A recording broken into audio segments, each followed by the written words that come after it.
As the Vice Foreign Minister said, we are at an inflection point. I agree. We're witnessing tectonic changes in great power relations. We're watching, it's become trite, it's become overused, but we are in a power transition. And that continues to shape everything in East Asia. Everything. We don't use the term anymore because after 15, 20 years we're tired of it, but it's still true.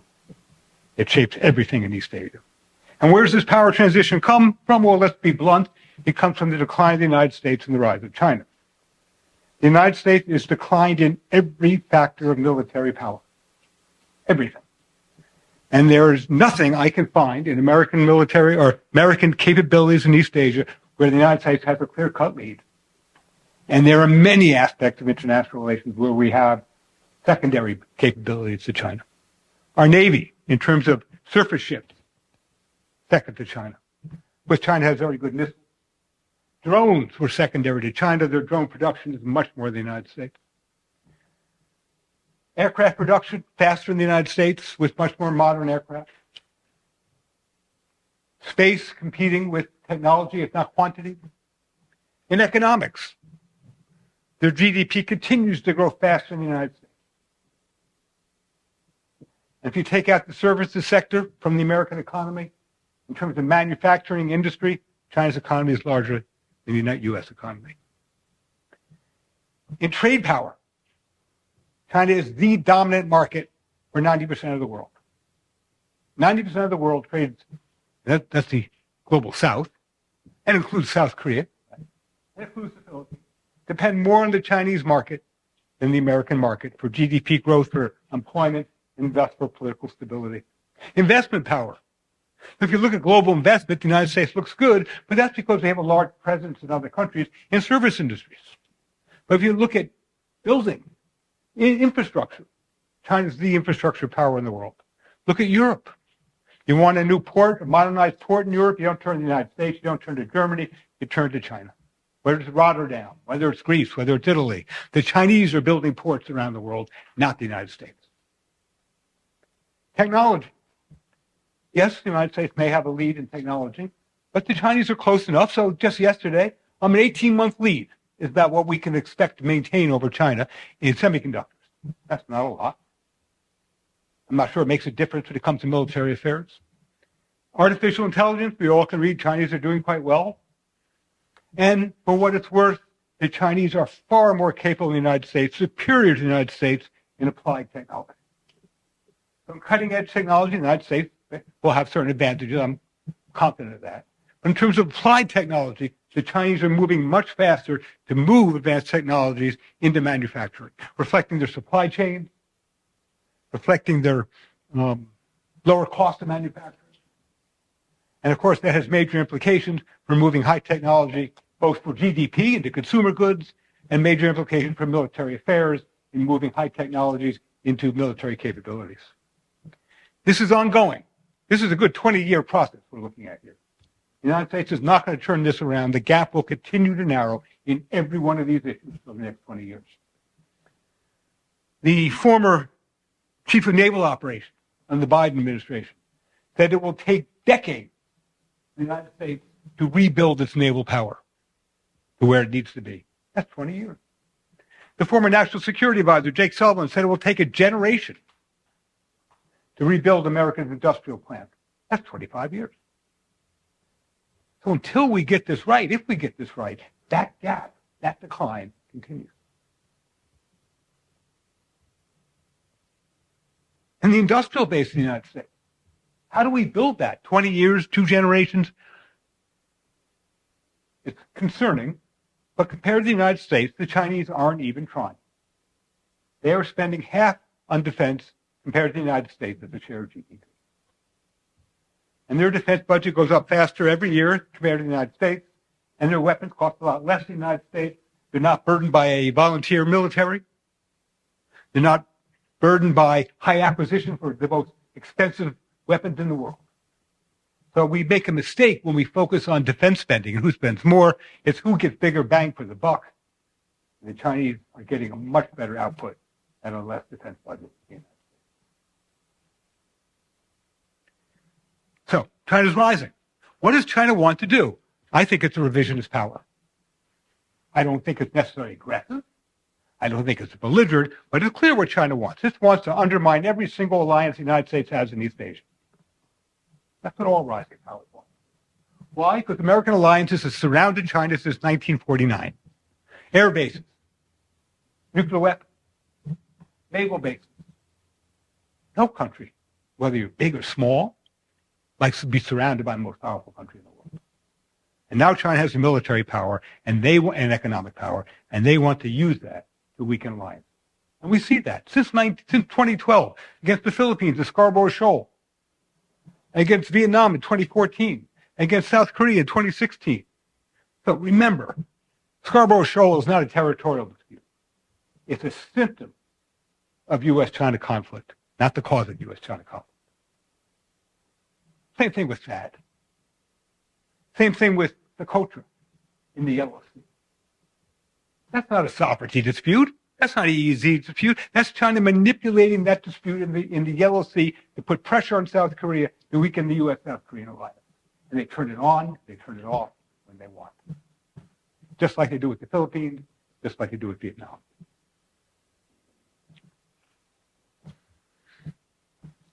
So what are the implications of this for the United States? China's on the rise. China's got coercive policies to weaken American alliances. Well, there are a number of things. One, America must acknowledge that American allies are no longer as valuable to the United States as they used to be. Every single American base inside the first island chain is no longer a reliable military asset to the United States. Not one. A recent meeting I had in Beijing, a former Chinese general said, we can take out every single Philippine base in the first 20 hours of a war. Philippines is no longer valuable to the United States as an ally. And unfortunately, neither is Korea. If there is a war, and you know this as well as I do, if there is a war over Taiwan and Korea enters that war, and so American ships are going out, American planes are going in and out of South Korea to fight the war and kill Chinese over Taiwan, you're coming under attack. We all know that. And we also know, therefore, that the bases the United States has in South Korea will no longer be valuable to the United States in fighting that war. But second, it's political. Countries in the region are hedging. They're hedging, they're bandwagoning, call it what you want. But whether it's Singapore, Lee Hsien Loong said this a long time ago, whether it's Malaysia, whether it's Vietnam, every country in East Asia, Japan is an exception, every country in East Asia has hedged, including South Korea, including Taiwan, including the Philippines. Those three countries have gone back and forth with some instability. But if you've got that unstable relationship with the United States, you're not a reliable ally. So we're looking at the Philippines. Who's the next president? Can we depend on the next president of the Philippines to maintain the U.S. policy of Marcos Jr.? Unlikely. Can we depend on the next president of Taiwan to continue the same policy of DPP? Unlikely. So these are not reliable allies. We have short-term views. Look how strong the Philippines was. It was only 3 years ago they were not. It was the Moon government was less supportive of the United States than the Yun government. So this is also hedging or instability, reflecting the power transition, because countries feel they cannot rely on the United States as much as they used to. And if they can't rely on the United States as much as they used to, that makes China a greater threat.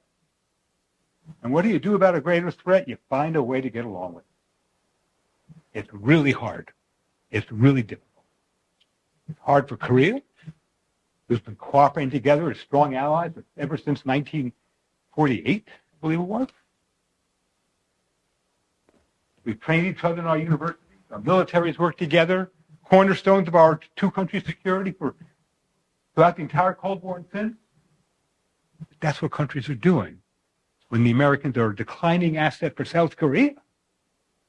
Why? Because if we can no longer fight the war with China the way we could before, well, that means the cost is higher. If the cost is higher, maybe we're less likely to intervene because the cost is too high.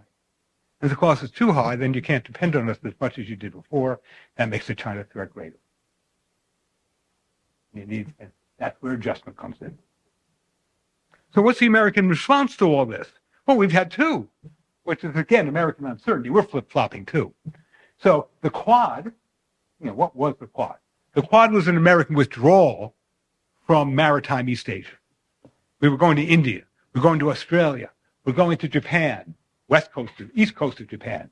We're going to Wake. We're going to Tinian. We're going to Micronesia. We're going to Palau. Why? 10 years ago, I was told by an admiral, senior official out of Pearl Harbor, the United States cannot fight a surface war in the South China Sea. 10 years ago. Oh, it's worse today. So what was the response? Find new friends elsewhere. And where were those new friends? India began under Obama. Australia began under Obama. And it's gotten more and more. Notice Donald Trump. He had to backtrack on his bad words about India. Why? Because it's so important. He had to backtrack on AUKUS and nuclear submarines for Australia because he had to reassure these two countries they were important. But the other one is containment policy. Joe Biden, unlike his predecessors, and unlike Donald Trump, wanted, and TV and I were just talking about this, unwilling to give up American hegemony. And so Biden, as much as I respected him for so many things, initiated American containment policy inside the South China Sea, inside Northeast Asia. 4 new bases in the Philippines, U.S. troops on Taiwan, larger presence in South Korea, a new treaty revisions with Japan.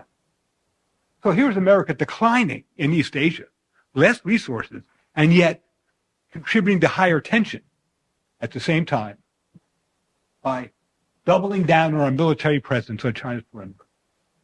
So you can see the American flip-flop.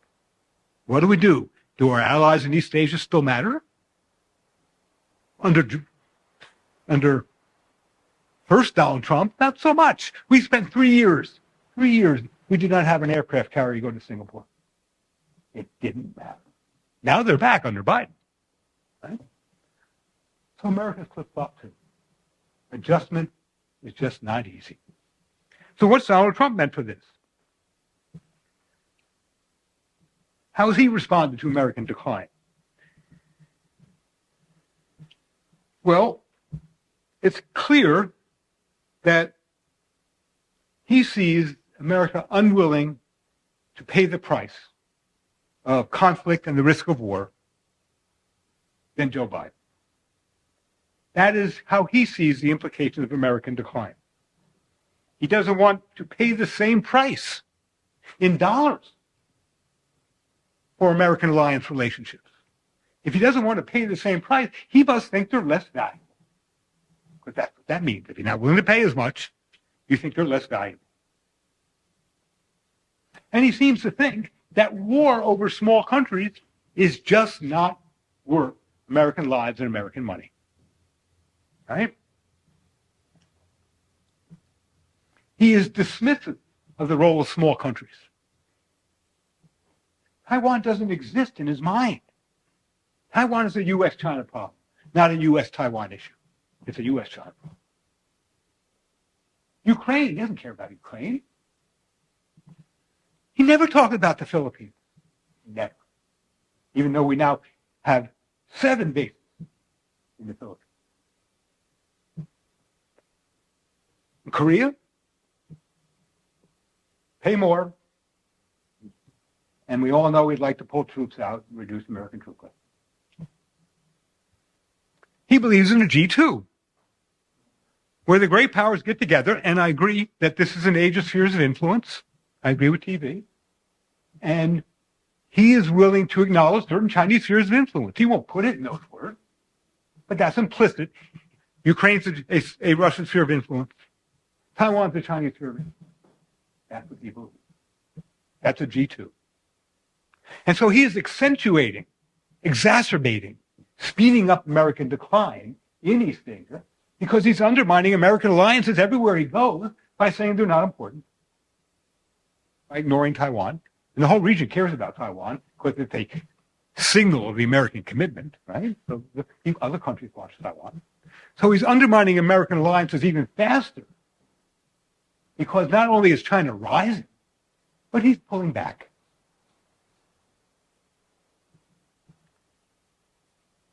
Second, on Taiwan, never talked about Taiwan. So that's an issue, right?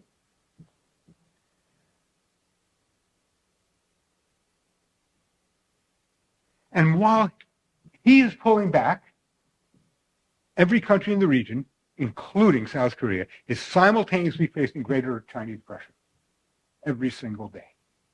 So culture was just in the news 2 days ago, 3 days ago.